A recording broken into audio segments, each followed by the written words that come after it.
I just would like to welcome everyone to our presentation by Lesli Mitchell, who is a licensed clinical social worker. She's a graduate of the University of California, Berkeley, and she's going to be talking about black hair.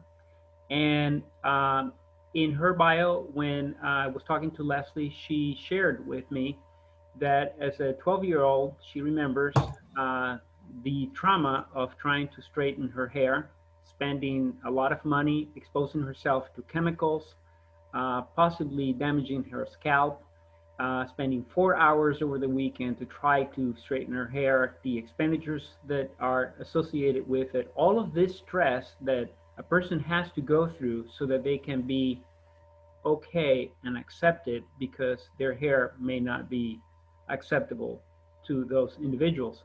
And that she, in the last 12 years, since she's been a stay-home mom, she has been wearing her beautiful hair the way God created it for her.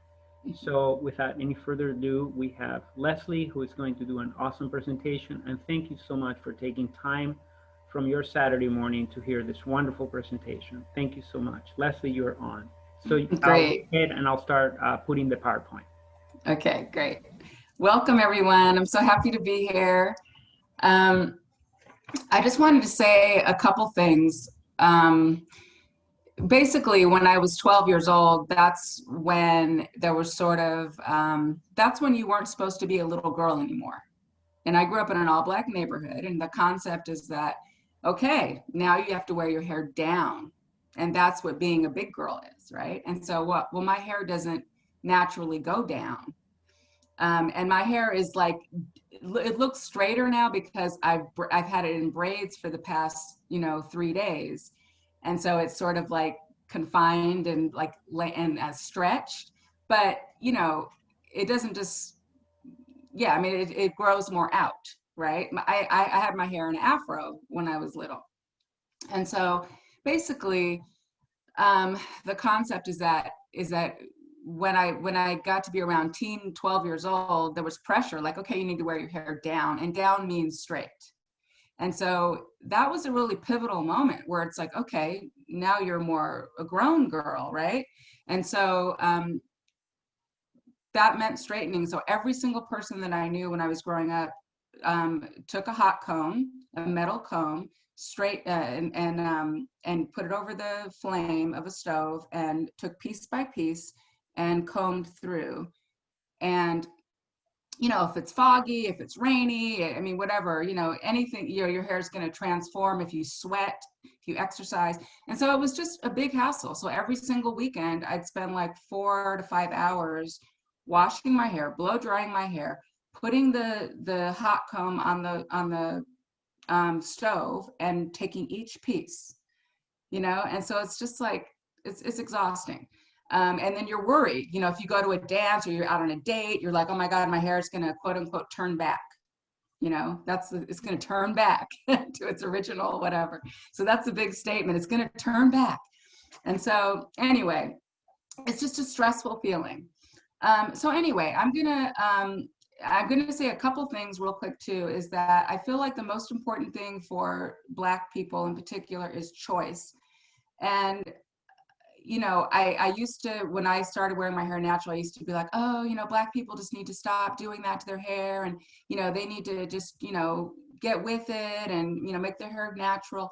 And then, what I realized, I would do a couple of support groups at the library in Orange County, and all these Black people came out of the woodwork in Orange County to go to these natural hair support groups. I was like, I didn't know there was this many Black people here, but they wanted to talk about it. And so they showed up at the support group, and those are like all the Black people I know in Orange County now, the people that came to the support groups. And so, but a lot of them there would say, I've been straightening my hair since I was 3 years old.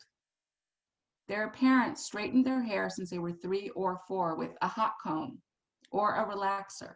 And so a lot of the women in the support group were saying, I don't have a relationship with my own hair. I only know my hair straight. And so I am freaked out to go natural because I'm not going to recognize myself in the mirror, and I'm going to be really uncomfortable.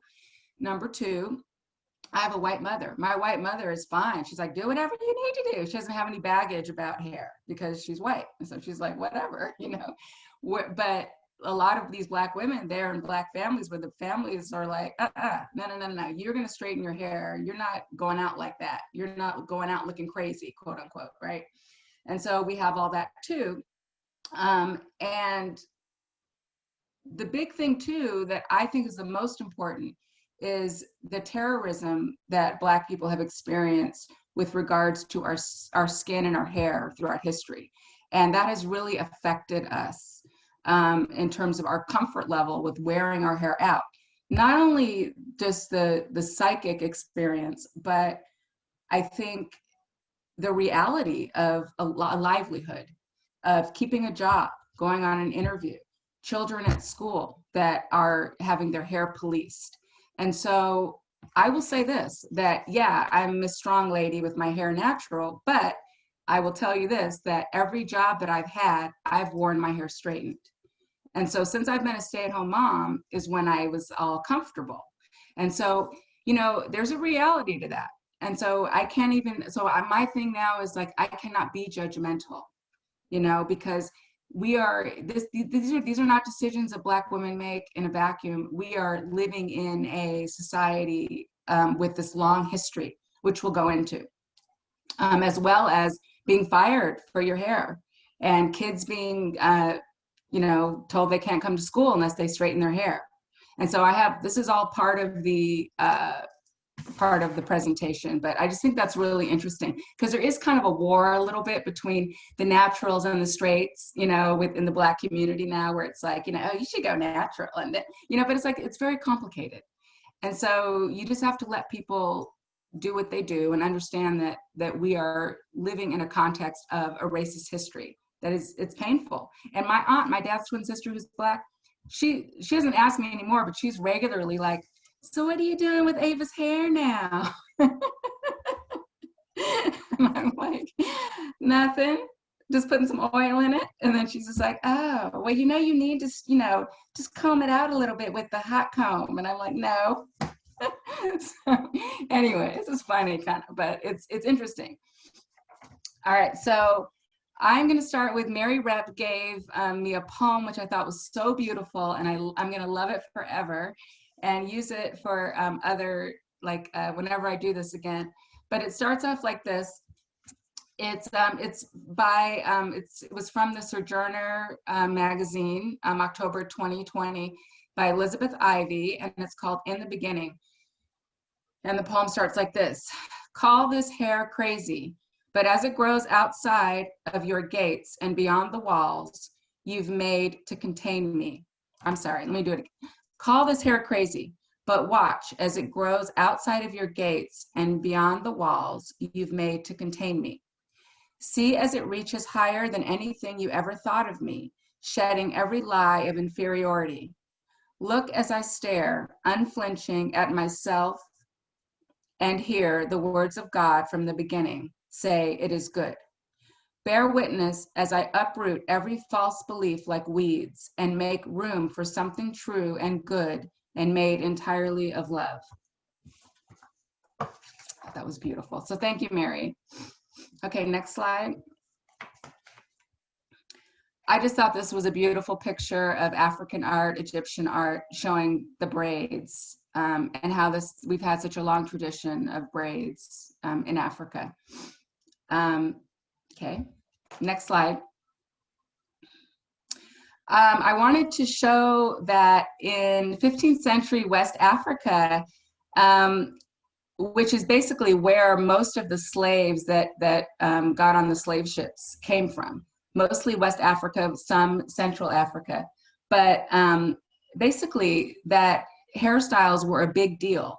And what they signified basically were people's personal identity. And so, for instance, with a hairstyle, you would be able to determine whether a person was married, what wealth status they had, what tribe they came from, how many children they had, whether they were a warrior, whether they were a widow, like very intricate personal information would be in hairstyles.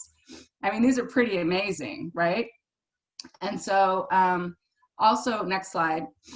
Also, Oh, next slide. And then here's some more styles.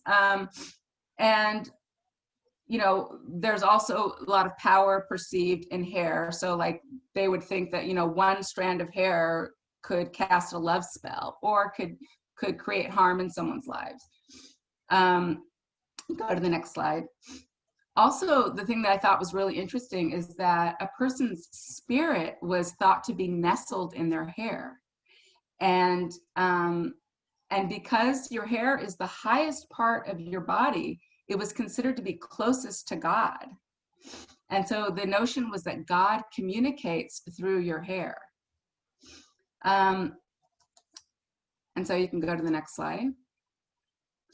And so in this case, because God was seen to communicate through the hairdresser was considered the most trustworthy person in the community.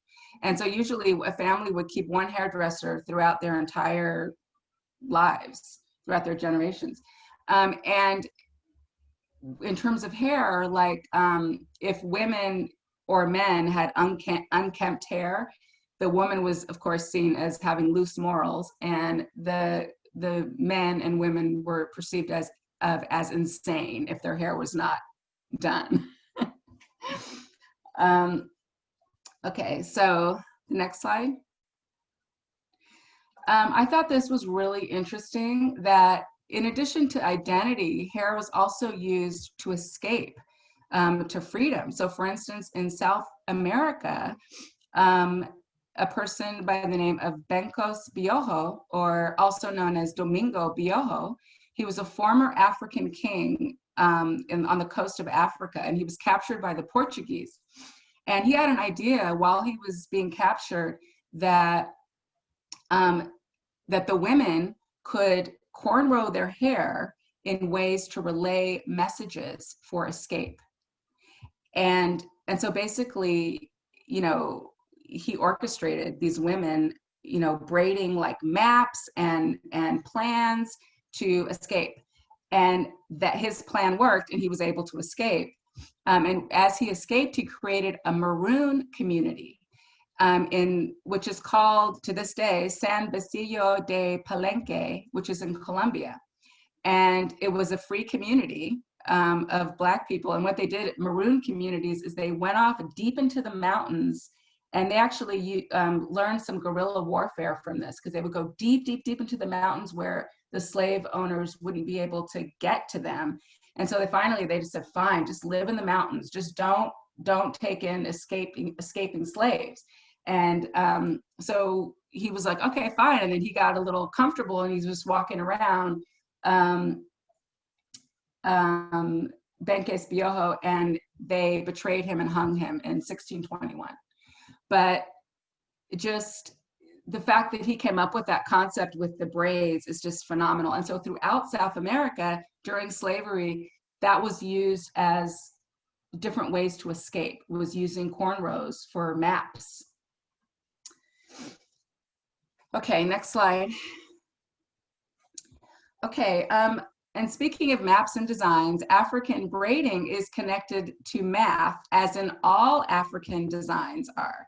And a little bit later, Eduardo can talk about this, like after the presentation, as a mathematician, but it's pretty amazing that basically University of Michigan professor Ron Eglash, he's an ethno-mathematician, and he studies how math and culture intersects. And he found that African design in architecture, in art, in hair braiding is based on perfect fractal patterns, and basically a lot of geometry. And so, and just essentially fractal patterns are complex. They're infinitely complex patterns that remain the same regardless of scale. And so, next slide. So Ron Eglash, he was flying over Zambia and he found this fractal design from an aerial view of a village in Zambia, and this complex pattern where the patterns remain the same regardless of scale. And so that's the concept. Okay, so next slide. So these are some examples of fractal African hairstyles, where they can be just beautifully complex.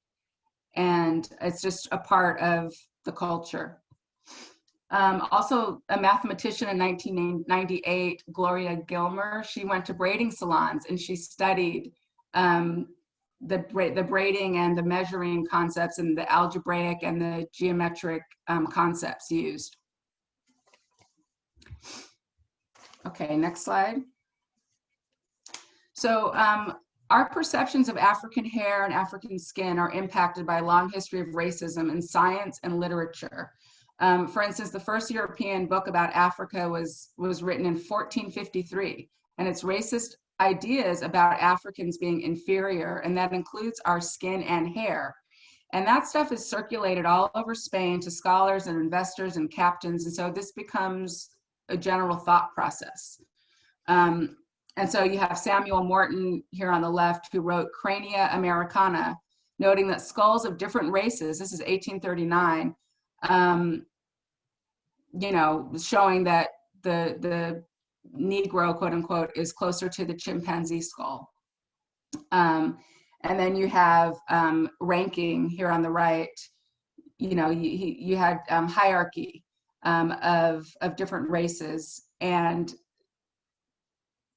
Negroes with woolly hair were perceived as inferior and at the bottom of the hierarchy. So that's been something that's around for a long time, that has infiltrated our society and scholars. Next slide. So then we have the slave ships. And basically, from about 1518 to mid-19th century, millions of men, women, and children made the 21 to 90-day voyage, shackled to the deck, and about 10 to 15% of them perished at sea. Now, the really critical thing that's very important is when people, before they got on the ship, these slave owners shaved their heads. And so, as you recall, in West Africa, the hairstyles were your personal identity. And so you had slaves talk about that being the highest indignity of slavery. One of the highest indignities was having their head shaved. And the slave owners did it, you know, for reasons of lice and just disease. But they didn't know what they were doing, of course. Not that that would have mattered, but it was a huge insult. And then, of course, all the people were separated from tribes, so they couldn't speak to each other. And so that was a whole other thing. But okay, so next slide. So I just learned about this recently, and there was many slave castles, and there was about 40 slave castles along the African coast. And Elmina Castle in Ghana, which is, I guess, translated as the mine, because they wanted to collect gold. You know, as early as 1500s, it became West Africa's largest slave trading post. So about 1,000 male and 500 female slaves were shackled in dungeons without water or sanitation. They would spend up to 3 months in these dungeons before they were lowered into the slave ship and had their head shaved. And so there's about 40 of these along the African coast, which is pretty intense. I never heard of them. And so the next slide was kind of chilling. Next slide. This is within there's a sign that says door of no return. And so it like makes me tear up a little bit, you know, it's kind of scary, but you know, you walk through and you're lowered down into the ship and your head shaved, and that's it. And that's the last time you see Africa. Okay. Okay, the next slide. Okay, so we're in slavery now, and Africans did not have any of their oils, any of their combs, so they were given carding tools for sheep. These are metal spikes, and they would comb their hair with this. There's a book someone wrote that's called 400 Years Without a Comb. So it's kind of the concept, right? And, you know, the white people's comb, which is really, really thin, you know, it's like that wouldn't go through our hair. So we, you know, anyway, so next slide. Okay, so after about 200 years of importing Africans, in 1808, the Congress passed an act prohibiting importing slaves. And so what that did is there was about 4 million enslaved people in the South at that time. And so what the slave owners, they had to care for their slaves better because there weren't going to be any new shipments of Africans coming. And you weren't able to sell sickly slaves. So they gave them Sunday off. And so the Sundays became the day to groom their hair and to worship.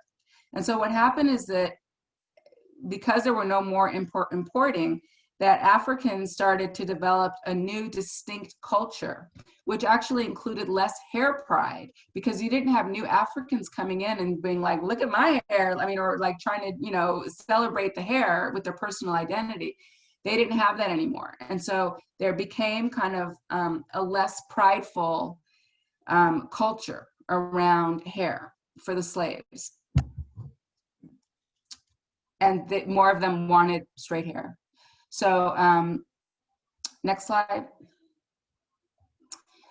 So slaves created methods for straightening their hair and also oiling their hair. And so because our hair needs a lot of oil, and so they would use butter, they would use bacon grease, they would use goose grease, and they would also use axle grease to grease like axle on wagons, I guess, wagon wheels.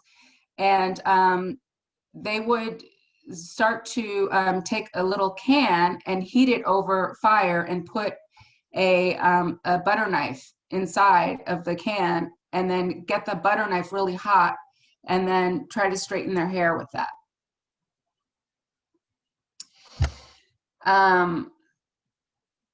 Yeah, and so, and they also would use the axle grease to dye their hair.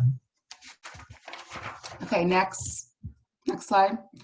Also, slave women, like near the end of slavery, they would use lye, potato, and eggs mixed together to straighten their hair.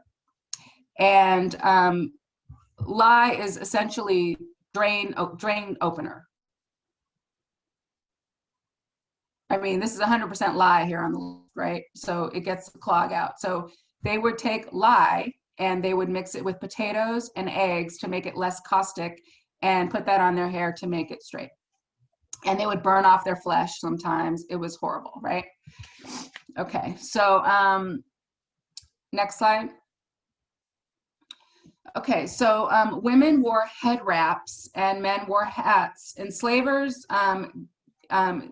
gave women these head wraps in order to not spread lice and to protect them from the hot sun in the fields and to show their slave status. And slaves wore them because they had to, but also because they were hiding their unsightly hair because they had no oils, no combs. They didn't have any time to do their hair in the ornate styles that they wanted. But also some women made it kind of their personal identity to tie their scarves in certain ways. Okay, next slide. Okay, so the concept of good and bad hair was born in slavery. The house slaves, whom were often the slave owners' rape of the slave women, they had offspring, their children, who were mixed race. And they were often put into the house because they looked more presentable. They had lighter skin, they had straighter hair. And so they did not have to work in the fields as much. They didn't have to wear a headscarf, and they were seen more presentable. However, at the same time, they were severely sexually abused, and they were sold off as fancy girls to wealthy planters. Many of them ended up in brothels or were sold as mistresses. And so that's a fancy girl market. And so there became a thing where the slaves that worked in the field that were darker and had kinkier hair would kind of go, oh, see, if I had lighter skin, if I had straighter hair, maybe I would have a better life. And so that became encoded in our community. And it's still, I grew up hearing good hair, bad hair all the time. Okay, next slide. So slavery is officially over in 1863. However, you know, in Texas, people remained enslaved for at least 2 more years because the Union Army hadn't gone in through Texas and made sure. And also in Delaware and Kentucky, they also went longer for another 2 years after 1863. And that's what the Juneteenth celebration is all about, is that on June 19th, 1865, that's when everybody was formally free, because there was still people that were not told that they were free. And of course, segregation and Jim Crow laws started 1877 and segregation ended in 1954. So next slide. So of course, Blacks were made fun of in minstrel shows from like 1830s to 1960s, where like Zip Coon was basically making fun of Blacks that were trying to be successful, that were trying to, you know, do their hair and dress up, and, you know, they were perceived as trying to be like white people and were laughed at. Okay, next slide. I also think that pickaninnies are important because they're how they depicted children, Black children. And pickaninnies basically show unkempt, dirty hair. And I feel like this imagery has, you know, just come with us throughout, you know, throughout history, like where their perception of natural hair is sort of unkept and dirty. It's still perceived that way. And so I just think it's an interesting concept. And so, for instance, and then not only that, but I think people we all need to understand how pervasive these images were, and how these books went all over the world, you know, and just impacted everyone's thought process. And so, so basically in 1852, you have Uncle Tom's Cabin, Topsy. And then you have Little Black Sambo in 1899 in England. Very popular. These books are reproduced all over the world. Next slide. Another thing that I just learned about that kind of creeped me out, but I was like, oh my gosh, that of course, pickaninnies were also perceived of as unkempt, unsupervised, and spending time and often being attacked by animals. And so there's a common thing back then where babies are just sitting in a swamp all by themselves. No one's watching them. And an alligator is just going to come and eat them. And there was a lot of theory at the time of that Black people were going to go extinct because we were just so inferior that we weren't going to make it.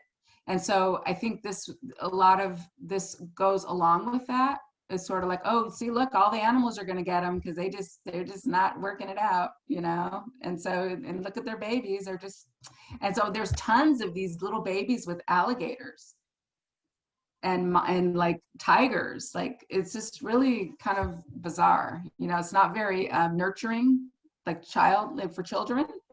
You know, there's their postcards and, you know, kind of inhumane energy around it. Okay, next slide. Okay, so late 19th century and early 20th century, the notion of the ideal woman is the Gibson girl. And she's just the epitome of femininity. And so basically, that Black beauty is nowhere near that, right? So, okay, next slide. 1905.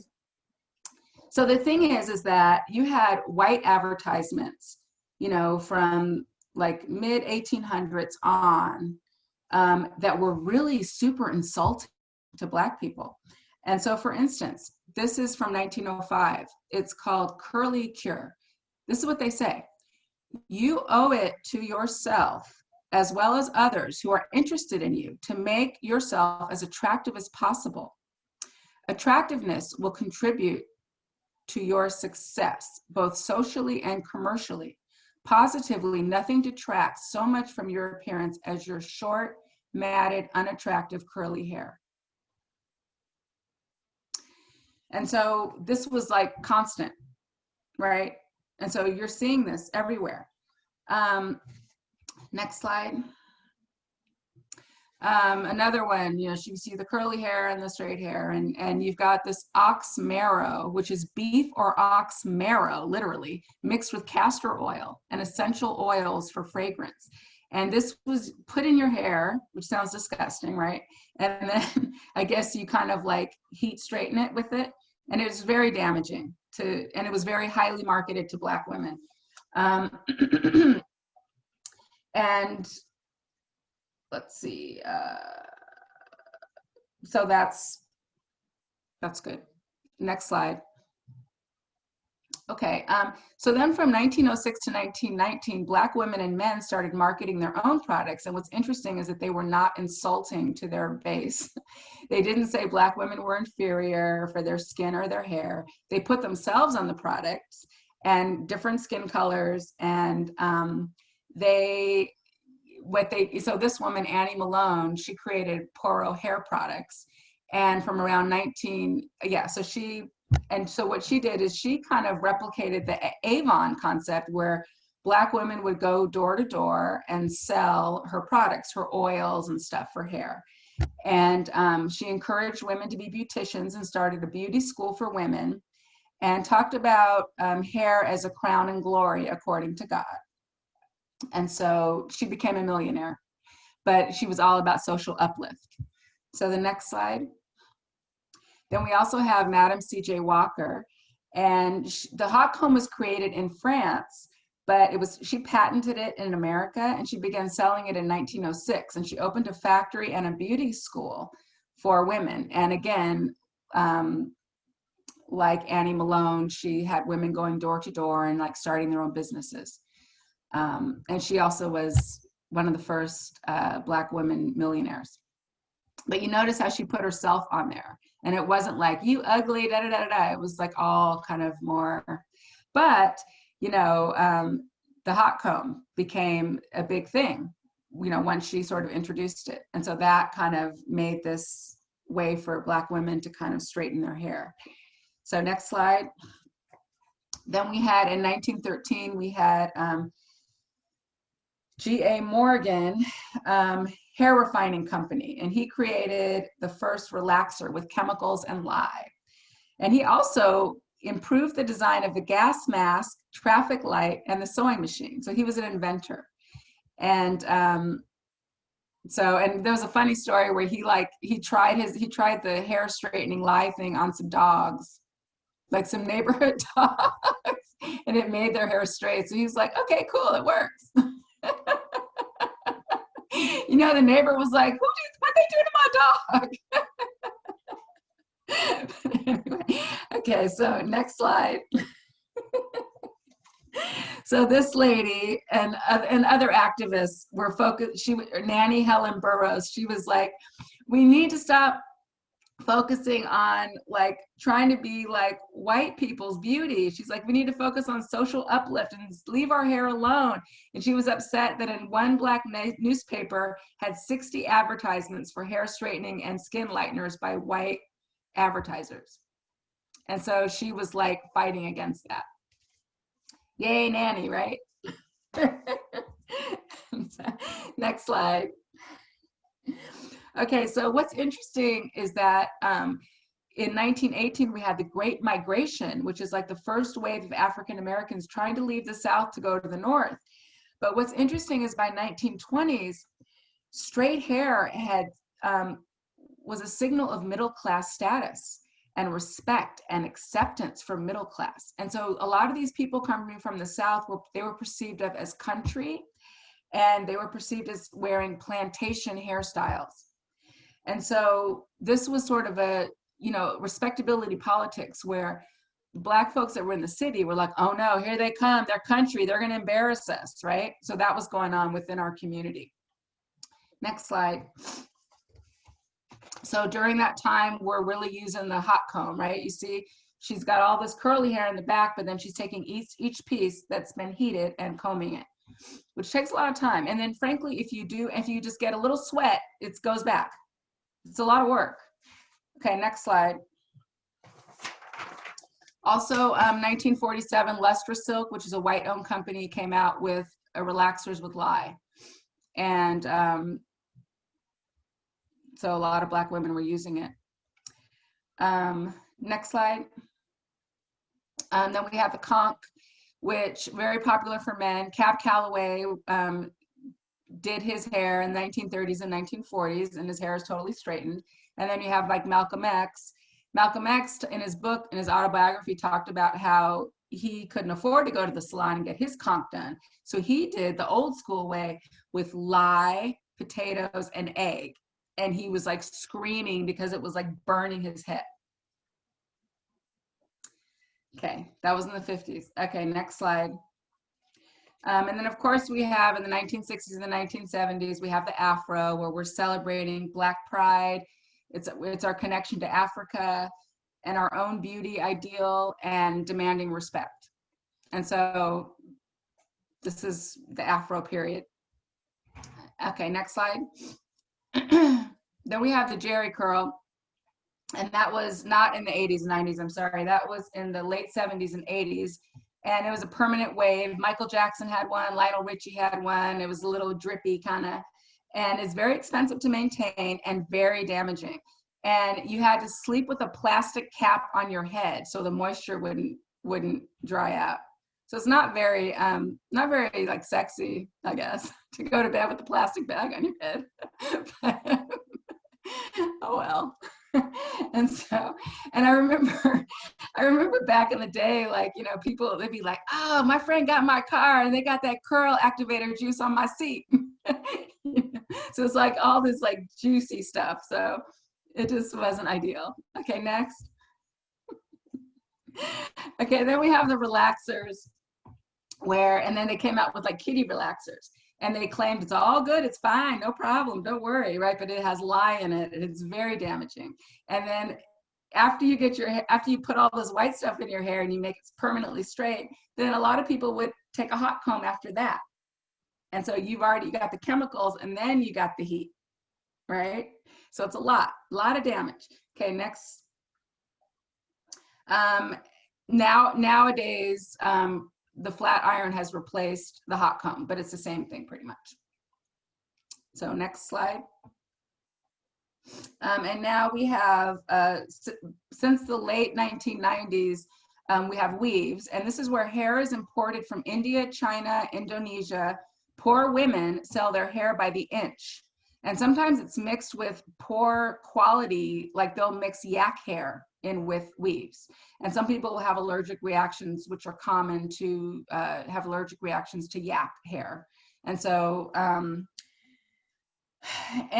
let's see, there's lots of different ways you can glue it in. You can sew it into your cornrows. You can do a lot of different things. The weaves go from $200 to $1,500 for a weave, and they last from 6 to 8 weeks. Some people feel like they want to keep it in longer because I paid so much money. Like I want to keep it in for as long as I can, right? But you can't. And so the problem is that these tracts of hair can pull on your own hair and pull your hair out. Next slide. Then we have the Brazilian blowout and keratin treatments. And so these contain formaldehyde. They've been banned in Canada and other countries. Formaldehyde is a known carcinogen. A lot of people will use gas masks while they get their hair done.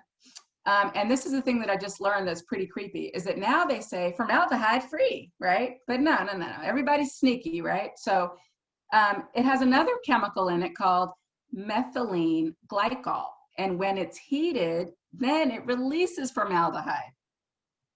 So they're like, we're formaldehyde free, right? But you know, it's a chemical that releases formaldehyde once it's heated. So anyway, next slide. Okay, so basically, I'm going to just argue that straight hair it has an impact on health, it has an impact on money, it has an impact on time, it has an impact on self-esteem, it's many things, right? So next slide. Naomi Campbell, top model, she's been wearing weaves since she was like a late teenager. Constant tension on the hair pulls it out. Eventually, you need to take a 3-month break. But you probably get a lot of pressure in the modeling industry not to have your natural hair, especially back then. Next slide. Traction alopecia. It's constant tension from weaves or too tight braids or hair being pulled. And so that's an example of what that would look like.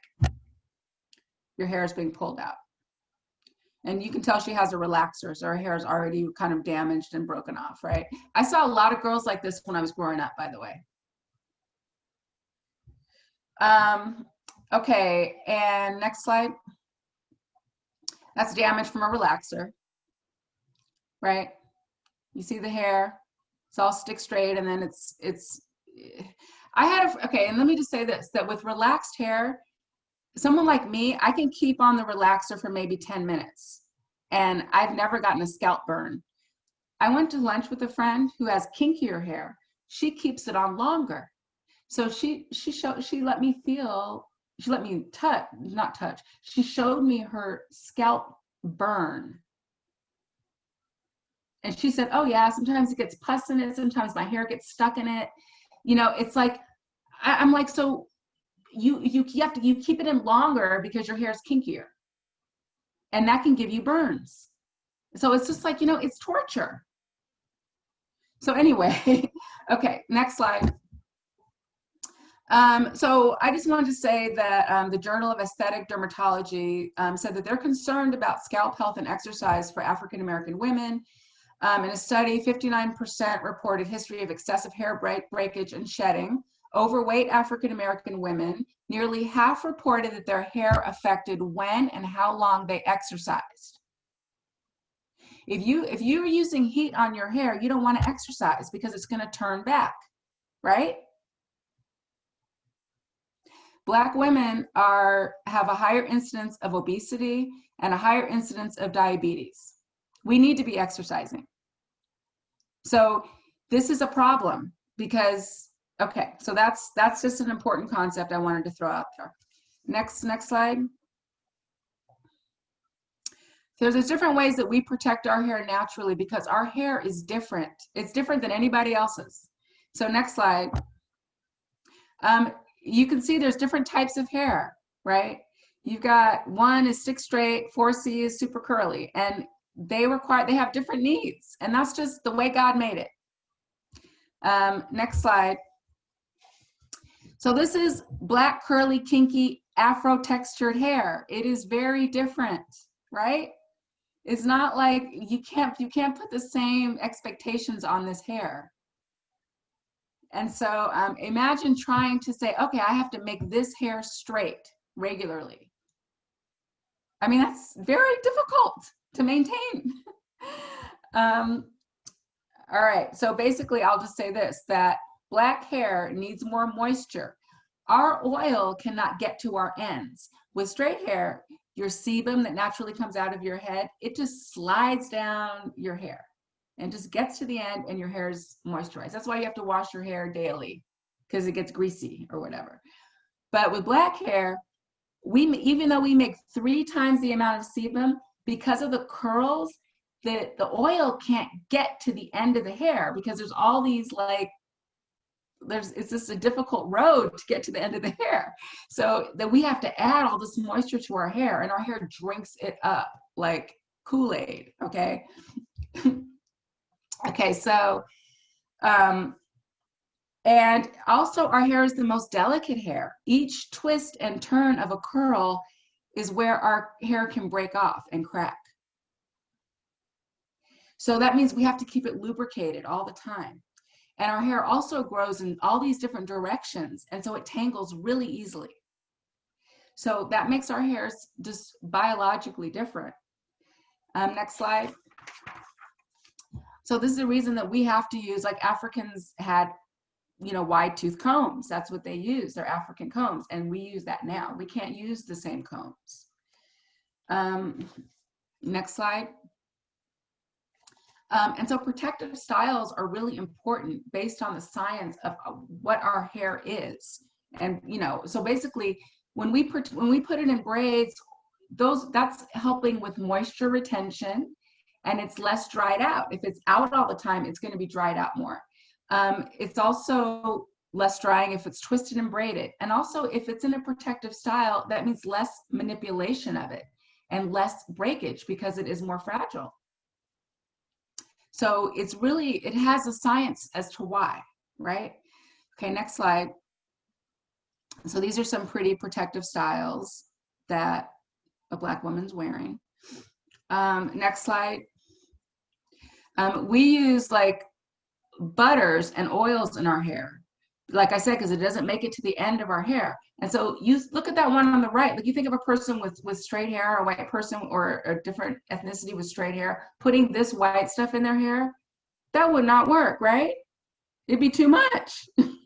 But our hair like drinks it up in like seconds. So next slide. Also, Black women like to wear head wraps, and sometimes it's just a way to not have the elements touch our hair, for our hair not to dry out.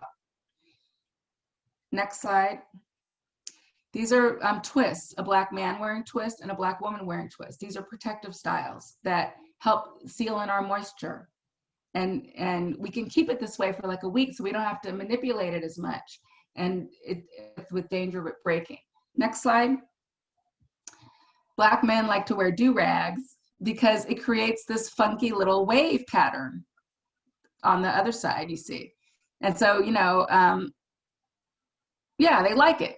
And then it's also protective. They're like, oh, look, I get this little cool wave thing. And so, but some people will affiliate that with like, oh, that's weird, or that's gang, or whatever. And who knows, maybe a gangster does wear that, but not all gangsters wear that. So just, okay, next slide.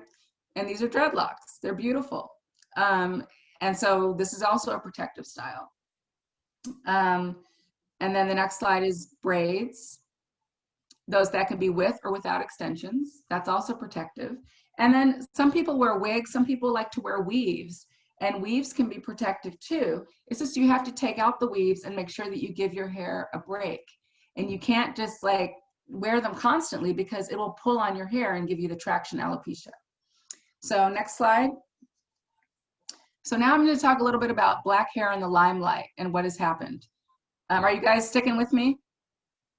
Okay. All right. Okay. So the next slide. Okay. So here's Viola Davis. And I remember the Black community, many of us, the natural community especially, were so excited when she just took off her wig and she's like, screw this. So Viola Davis, an Hollywood actress, she surprised everyone with her natural hair at the 84th Oscar Academy Awards in 2012. And that's her in the green dress. And then in 2018, her hair grew longer, and she wore her natural hair at the Golden Globe Awards. And she says sometimes she still wears a wig, but she is done hiding her hair. Next slide. Zendaya, this is how like we'll get policed or shamed. And so in 2015, the host, Juliana Rancic, on the Oscars night said of 18-year-old Zendaya's dreadlock style that her hair must smell like patchouli and weed. Next slide. Gabby Douglas, she won the 2012 Olympic gold in gymnastics, and the internet mostly blew up with Black women saying that we always have to look polished and that her hair was embarrassing. And that was the primary focus, aside from what she had accomplished, was her hair was not amazing, was not perfect. And so that's sort of respectability politics. Like, you're not representing Black people well, and I grew up with that. Like, I'd go somewhere, somebody would be talking loud, and then maybe a Black person would say, don't be so quiet. That's why white people don't want us here. And it's like, okay, it's like, you can't act a certain way in front of white people or look a certain way. Otherwise, you're embarrassing all of us, kind of thing. Next slide. So Blue Ivy, Beyonce's daughter, same thing. The African American community, like, do her hair, you're embarrassing us. You can't even be a baby and have your own hair, right? So like my little sister Glennis, her daughter, her hair out, and she's 2 years old, and people are like, what are you going to do with her hair? You need to comb it, or you need to put it back, or you need to do something, you know. So that's our own embarrassment and our own shame projecting on each other. Next slide. Okay, students. Next slide. This is how currently what's happening with students and in our society right now. And so this is really important because it goes on, right? And so Clinton Stanley Jr., 6 years old, turned away the first day at school because of his dreadlocks. And when he was 4 years old, he asked his father if he could get dreads like his godfather, who's an NFL player. And that happened in 2019. He had to leave school the first day that he went. He was very excited to go. I mean, what do you tell a kid? Oh, your hair's not right, sorry. Next slide.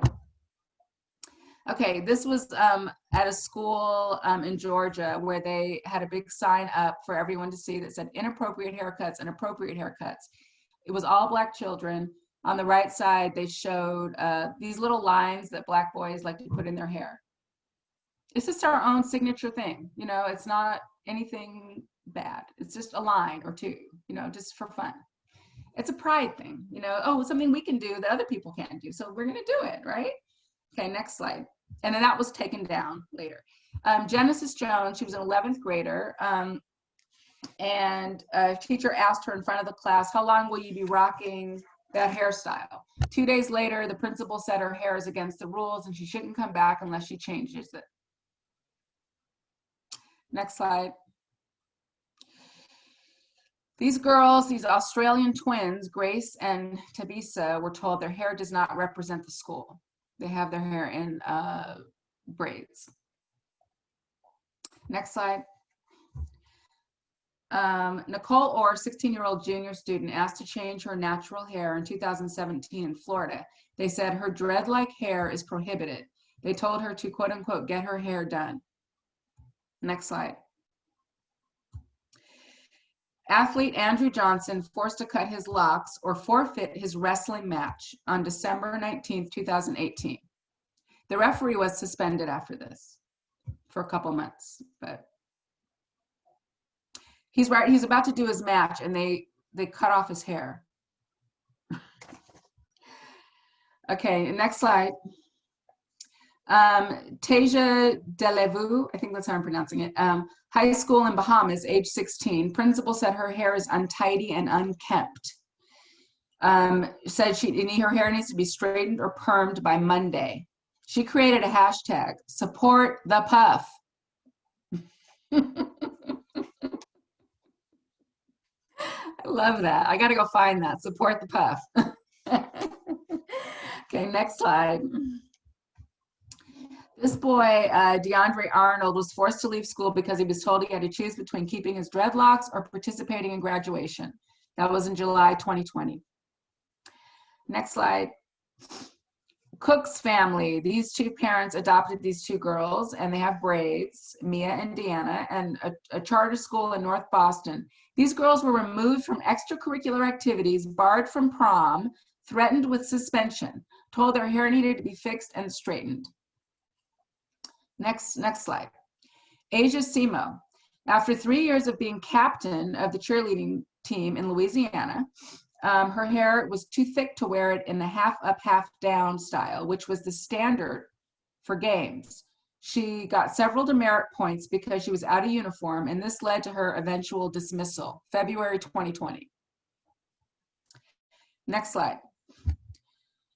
Unathi Gongzeka, South African school in March 2016. High school senior prefers to wear her hair in a short afro. Teachers issues ultimatum that she either straighten her hair or tie it up or be barred from taking an exam.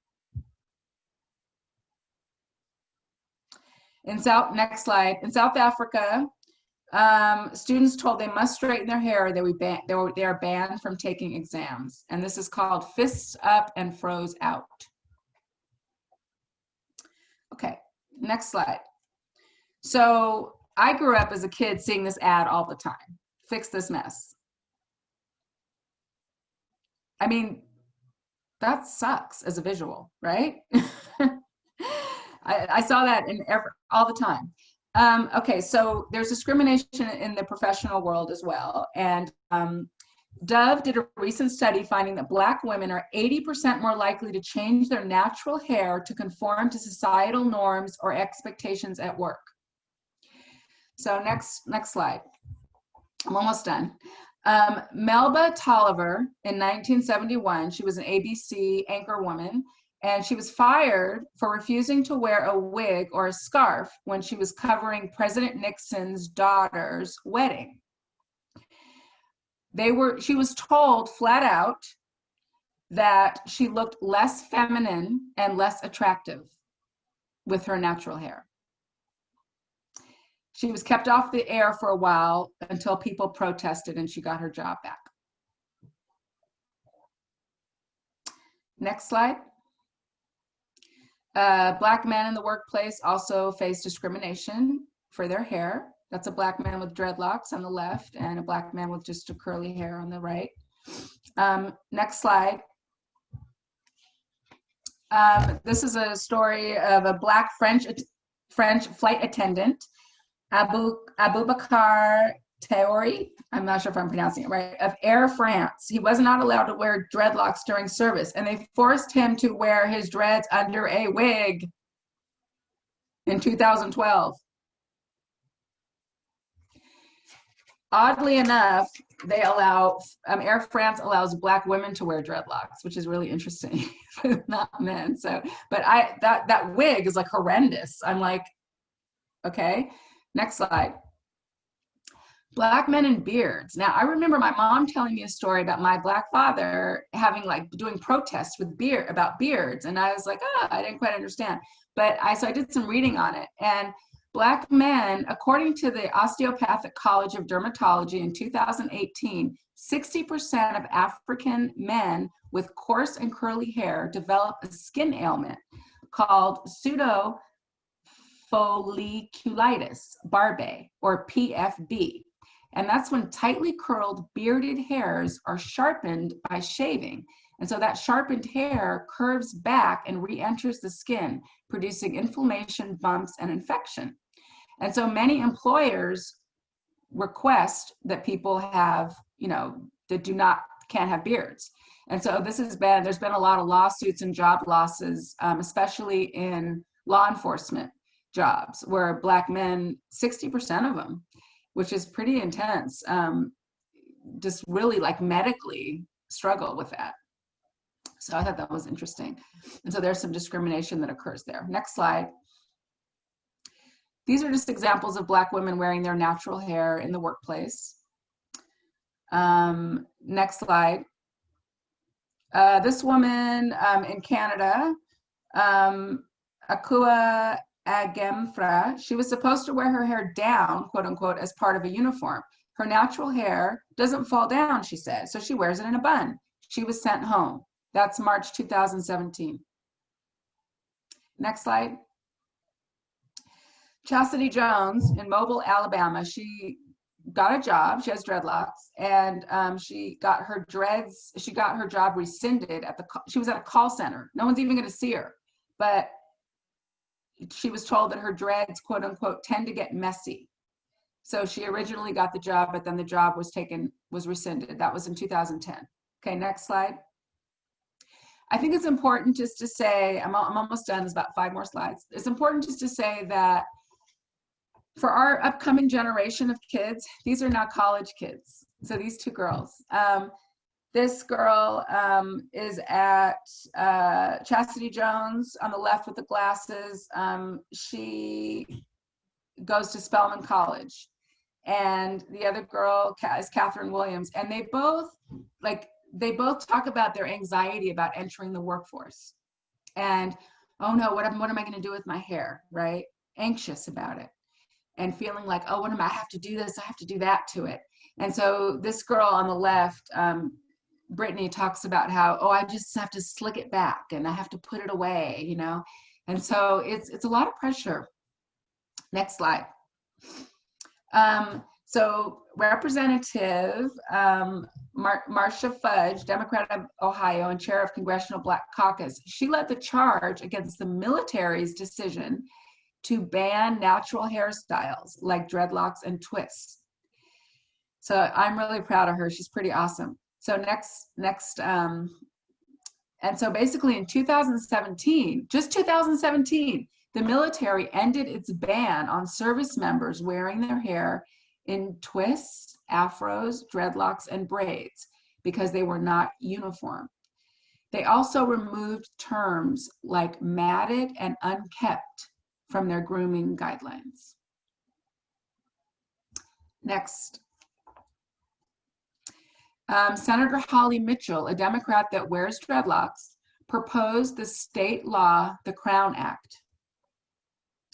Now, the Crown Act stands for Creating a Respectful and Open World for Natural Hair Act, which makes it illegal to discriminate against someone at work or school for wearing their natural hair and protective styles. Because of the history, there is a hair bias in the idea that Black hair is dirty or unkempt in its natural state. Next slide. The Crown Act was first passed in California and signed by Governor Newsom July 3rd, 2019. It is also, so California was the first to pass it. And it is also passed in New York City, New York, New Jersey, Maryland, Virginia, Colorado, and Washington. In September 2020, just recently, September 2020, House of Representatives passed the bill at the federal level, and it now just needs approval by the Senate and the President for protection in all states. Last slide.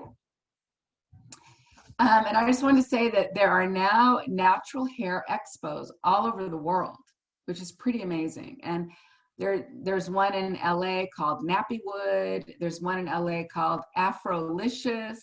And I take Ava and a bunch of friends, and I'll bring her friends. I'll bring some of her white friends and Asian friends and just different friends, you know, and we all just go eat soul food, and they have fashion shows, and it's really empowering. And there's also internet groups and chats where Black women get to talk about all these experiences. So that's it.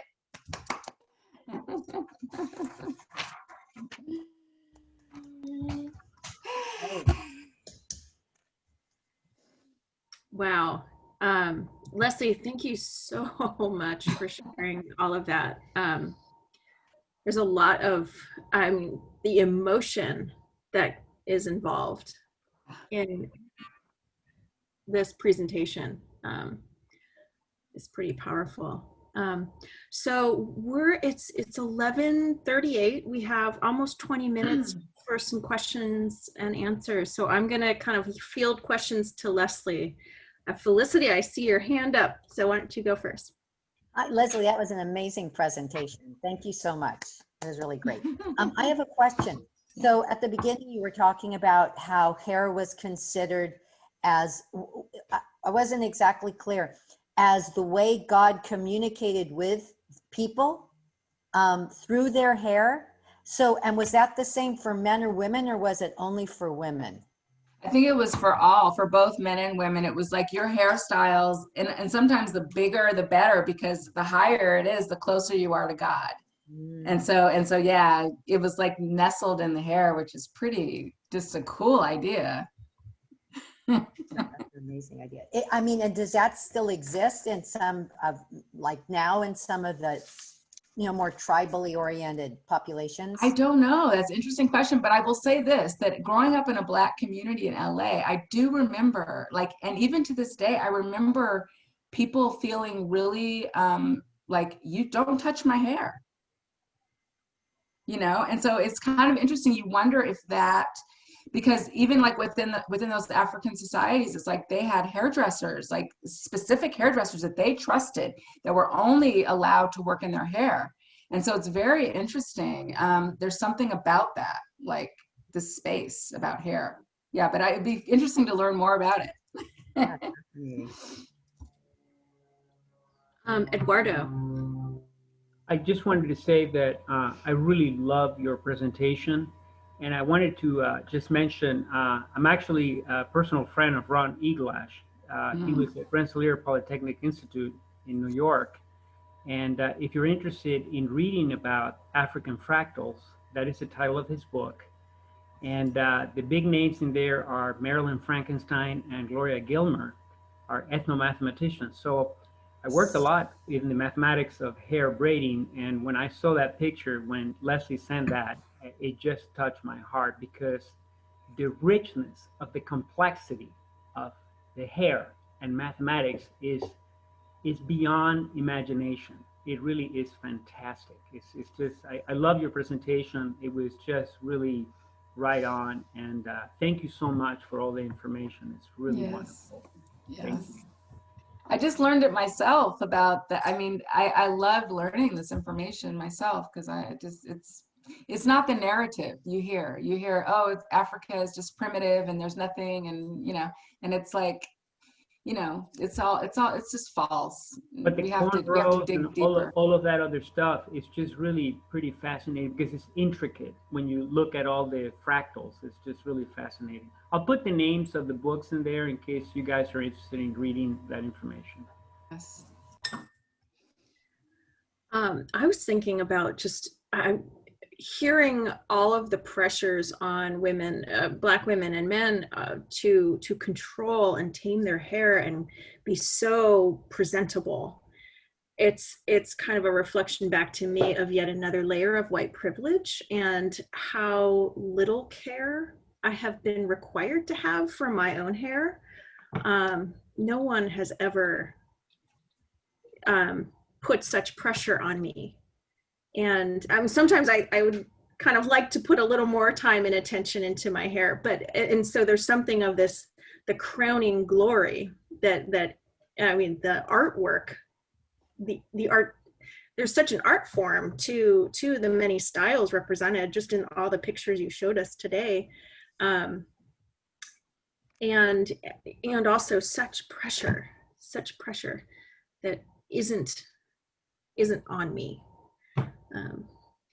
I'll say that my mother's white and my dad's African American, and so my dad's twin sister lived in LA with close to us, and she had 6 kids, and so she had twins, and they were the kind of beauty queens, and always just whatever, really pretty, and my mother would go over there sometimes, and if they were in the middle of getting their hair done, they would answer the door with bags on their head.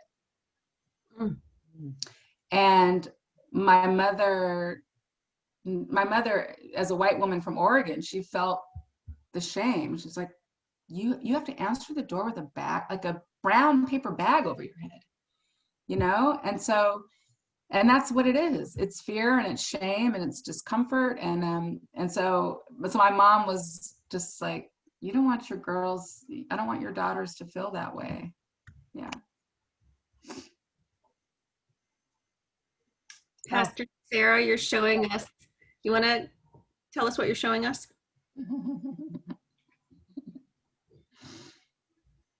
I don't think she has volume. Oh, okay. That's okay. Oh, she doesn't. Okay. Well, I'm an artist, and I wrote and illustrated this book for girls, for my daughter, called "Should I Make My Curly Hair Straight?" Because when Ava was 5 years old, Ava asked me, "Mom, how do Black people get their hair straight?" And I was like, huh. And so I sat down and I wrote it on a napkin, and I drew out all the ways. I said, okay, you got the hot comb, you got the relaxer, you got this, and then I was like, but you can't go swimming, and you got to be careful of when it gets foggy and rainy, you can't go out and play. And then she was like, I said, do you want to straighten your hair? And she goes, no, I'm good. She goes, I want to play. So then I thought, well, how many little Black girls kind of get that choice and like get the visual of it, you know? So I made that book and it's on Amazon. And she presented it at our alternative book fair, which was held at IUCC last year. Was it last year? It was November of last year. Yeah. And Pastor Sarah's daughter, she told me that her daughter has curly hair, and she was like, and she's all like proud of her curly hair now. Which is good. I have another comment that it all came back to me when your presentation right now. My mom was British, and a lot of our reading material went, and I'm the oldest, a lot of our reading material was from the typical British children's books, or all of it. And I remember we had Little Black Sambo. That was a series of books, and it was all from England. And my mother was very progressive, but I think at that point there wasn't even a realization of kind of the colonial, you know, the whole baggage that came with those books. And I remember, I don't know if you remember, there used to be a whole chain of restaurants that got closed down precisely because of that. Yeah. Yes. I think there's still one in Santa Barbara, like Sambo's, I think. I Yeah, think it's because, Sambo. yeah, Sambo's. And I remember like my family was driving through there and we just got this, ooh, Sambo's, you know, like just a creepy feeling. Yeah, yeah. Lynn and Jeanette, I see you both unmuted yourself, so I'm guessing you both have something to say. So Jeanette, do you want to go first, and then we'll go to Lynn next? So I just thought the presentation was so good, Leslie. Congratulations. And I really feel like just more information like this needs to be shared, because I don't think that it is understood by most people. And if people had access to your words and to your presentation, how much more understanding there would be in this world. Yes. And I'm getting teary-eyed. I know, me too. Because I just would never want any child to feel that pain.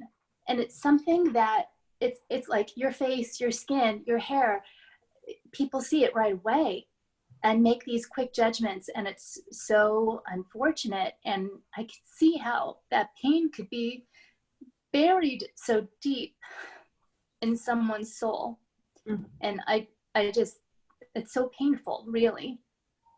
So, yeah. But thank you. And you know, I love you, so thank you. Yeah, thank you. Yeah, I had a couple of things. I had to come in late, so I tuned in right when you were doing the fractals. So anything I say may just be ignorant because I missed a really important part, and apparently the first part was probably about Africa, right? Yeah, well, the fractals were, I totally agree with Eduardo.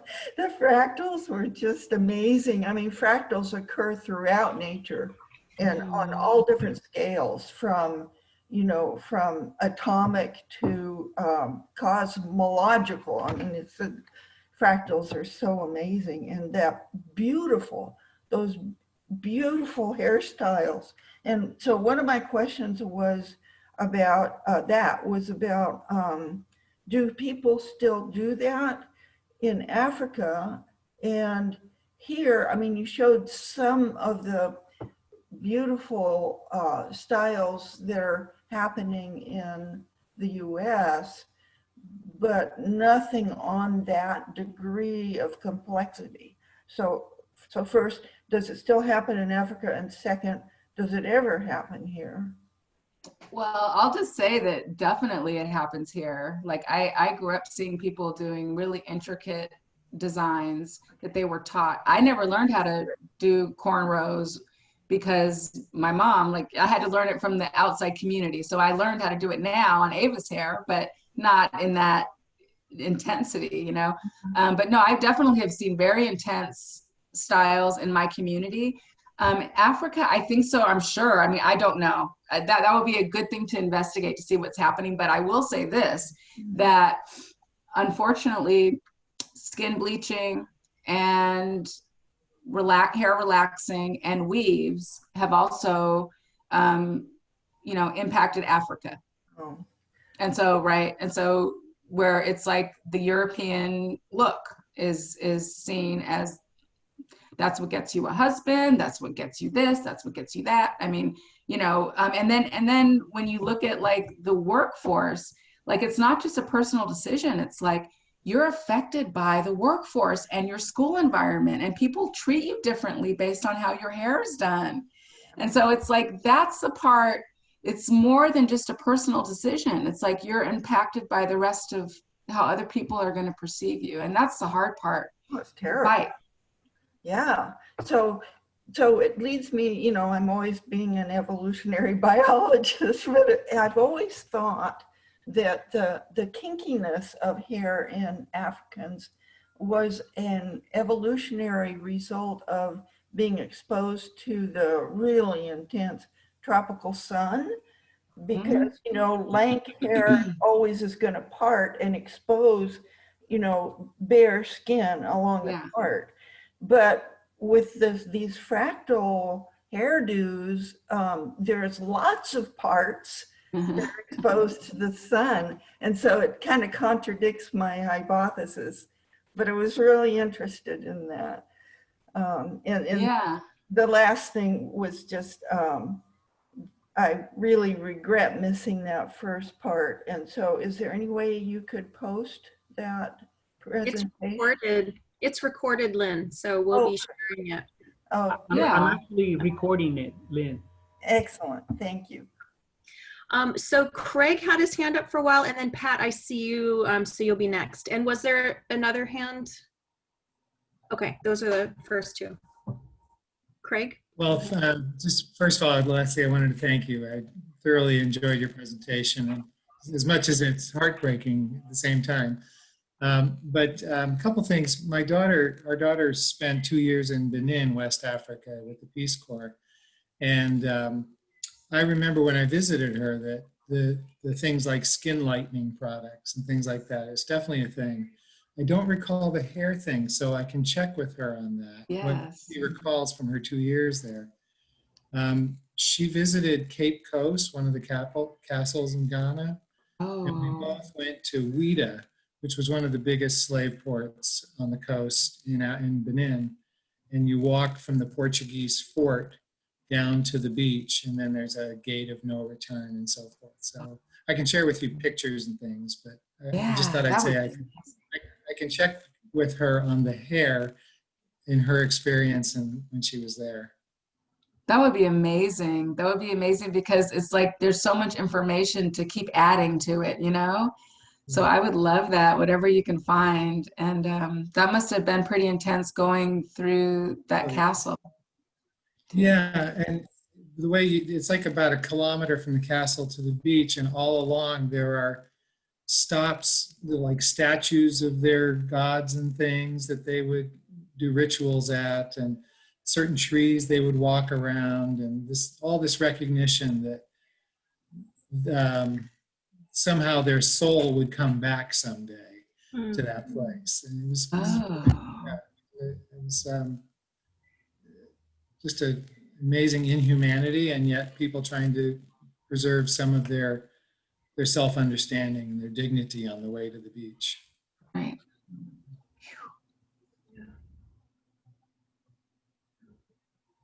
Pat, go ahead. I was curious if our observations of Black women currently in the news, like Kamala Harris and Val Demings and Joy Reid, who's they seem to all have worked out some way to get their hair straight. I can't tell if Kamala's hair is a product of interracial marriage, so it's softer and straighter. Val Demings seems to wear a wig a lot, but it's straighter. And Joy Reid is just having a good time now that she has her own show and I guess her own thing. She doesn't wear a wig anymore. She's got dreadlocks, or she's got kinky. She's got all kinds of stuff. How do you go from one to another? Well, how do you go from, you mean, what do you mean? How do you go from like curly to? Right, I mean, it's kinky one day, and then she's got all kinds of braids the next. And Oh, you mean Joy Reid? yeah, Yeah, you know, I think that sometimes sometimes it's your natural hair, sometimes it's a weave, you know, where let's say you braid your hair in little cornrows and then you attach clip-ins to your hair it's fake hair, or you apply heat, you know, or you braid your hair with extensions. And so I know there's so many different ways to alter your hair, and sometimes it's kind of interesting for other people who don't have all those different ways, but we have a lot of different ways to and my question is that how much of what they are doing is in response to what is expected of in the way of proper hair? I think you're probably absolutely right that a lot of it is. Straightened her hair. Say again? I don't think Shirley Chisholm ever straightened her hair, but she wear it very close and wore hats. Yeah, I mean, I think it's a big deal when people, like, I remember on Essence, like Michelle Obama had her hair natural on the cover, and then Oprah had her hair natural on the cover, and it was like a big deal, you know, because we're seeing it. And so there's something about it where it's always kind of hidden, and because it almost feels like people are going to freak out. That's what it feels like. I mean, I had a white boyfriend in college, and I get out the shower and I'm got my hair out, and he's just like, "Whoa, your hair is intense." And I'm like, you know, I mean, part of it is just like not knowing how people are going to respond, because you don't see it unless it was like the 60s with the afros, you know. But it's like, and then the afros are already like perceived as militant, and so, you know, it's our hair is like, then there's all these stereotypes about it. Like if it's in cornrows, it's perceived as like gangster, you know, or if it's in an afro, it's like that's militant. And so it's like, if there's all this weird stuff attached to our freedom of how our hair naturally grows out of our head, it's a head trip, and it affects our livelihood, you know. And I'll tell one story that's very sad. I had a different boyfriend in college who was Black, Japanese, and Indian. And he identified as Black pretty much. But so we were learning all about Black history and all excited and, you know, just getting our minds blown, the stuff that we'd never heard, right? And so one day he's like, "I noticed you always have your hair back." He's like, "You know what?" He goes, "Today, I want you and I just to walk around the block, and I want you to just, right when you get out of the shower, just to let your hair dry and just walk out of the house with me." And I was like, "No." I was so freaked out. And so I did it though. And he was so sweet. He was holding my hand the whole time. And he's like, "You're beautiful, you're beautiful." And I'm just like, oh my God. In my head, I swear I'm chanting, "Oh my God, I feel so ugly." Mm-hmm. And it's like that right there was just a social experiment, right? Of like, what is the feeling? And so when you talk about women going in for interviews, or, you know, I mean, it's a big deal. Yeah. Wow. So Terry had her hand up for a little while back, and then I saw you had your hand up again. And then I just want to thank you so much. And I just cheered when I saw Michelle Obama wearing her hair natural. I knew that she could never do that when she was the president's wife, and I was so glad to see it. And this is like the part that remains is of the historical horrors.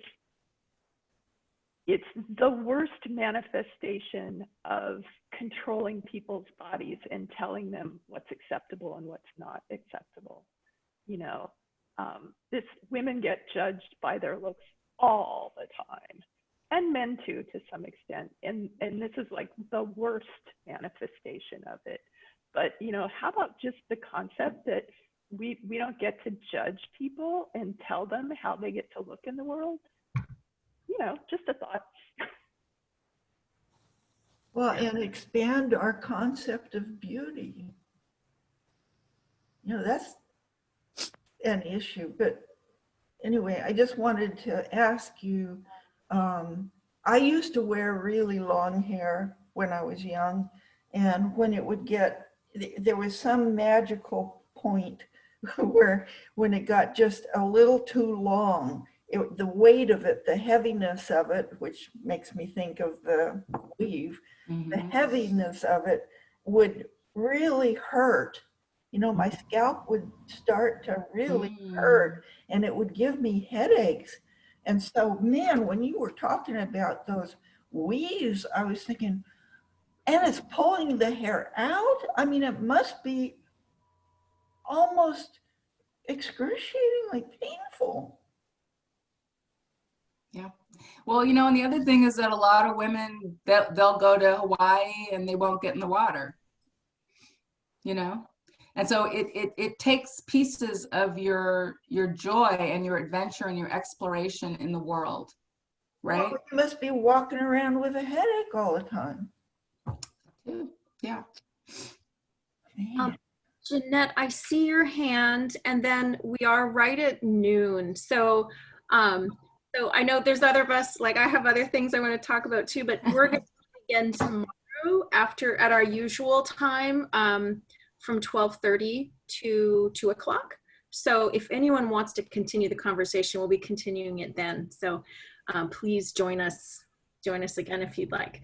So Jeanette, go ahead, and then we'll have Leslie if you just want to have any last words then. Go ahead, Jeanette. Well, I think that in recent years, we've made some progress in how we view ourselves, like body image, body positivity. People are more free to be who they are, to walk around in their own skin, and to feel proud of that. And I feel like now is the time that society is more open to different standards of beauty. And I honestly feel like, obviously, the evolution of Black hair has been going on for a very long time. But I feel like maybe society now is a little bit more ready to accept the message. And I feel like, Leslie, you should do a TED Talk. We need to get your message out, right? I'm famous. 100%. You need to do this. Yeah. 100%. Okay. Well, you know, I'm just so happy that, and I agree with you, Jeanette. I think there is growth and change. And that's why at the end I put the Crown Act, because like 7 states have already, you know, passed it. And now like the House of Representatives have passed it. So it's like the Crown Act. And so that is cool. Like we are moving forward. And so it's just good for all of us to know, so we're sensitive to each other, you know? Yeah. So I really, go ahead. So yeah, go ahead. No, I just really appreciate you all being here, and it's so nice to be able to talk about this and have people interested and excited and to learn. And yeah, this is how I think we get better on this planet, is just coming together and telling these stories and digging up information so we can better understand. How are we going to share the link from this, Eduardo? Okay, I'm new with this thing. I think what happens is I'm going to get an email, I think, from the cloud. It's like a black hole to me. And then it comes in, and when it comes in, I can email it to the to the listserv, the DNI. I just have to, I think it's working out. I haven't done it. This is I think my second time, but I think it should be okay. So, but if not, I know Terry knows more about Zoom than I could ever hope to know in my lifetime, and I know that she can help me. So I'm going to put that pressure on her. Is that okay, Terry? I'm sorry. Just one quick note. I'm not an expert on the video. It lives on Zoom servers, and it will be deleted from those servers in 30 days. So Okay. if we want it archived, we need to store it somewhere else. And of course, video takes a lot of room. Yeah, no. So I'll wait to get it, and then I'll email it. So that's what I'll do right away. I think it gives you the option also of downloading it to your computer. Yeah, I'll figure it out. I mean, I'm pretty sure that I can figure it out. So, but I'll get it to everybody. And Leslie, it was really beautiful presentation. Thank you so much. So much, you guys. I enjoyed it so much. Yay. Thank you so much, everyone.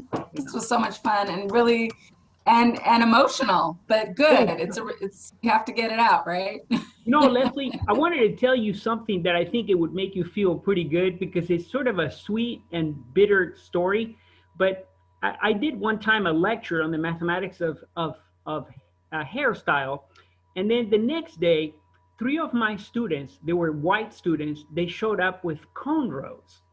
And I was like so happy about it. And it's like, wow, they went and studied math. And then the next day they showed up without it. So I asked one of the students, why did you take the cornrows? And she said, because my employer forced me to do it.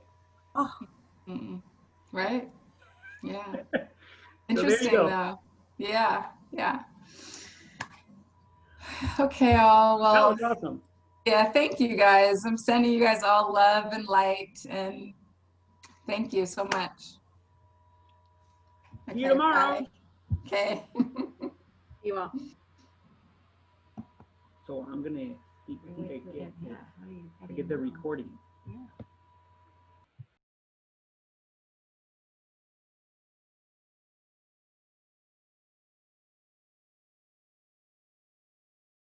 So Terry, I recorded this. It's still recording. So I'm gonna like stop it. Let me see. Stop it. Where is it? Paul? Right here? It says, do you want to stop recording? If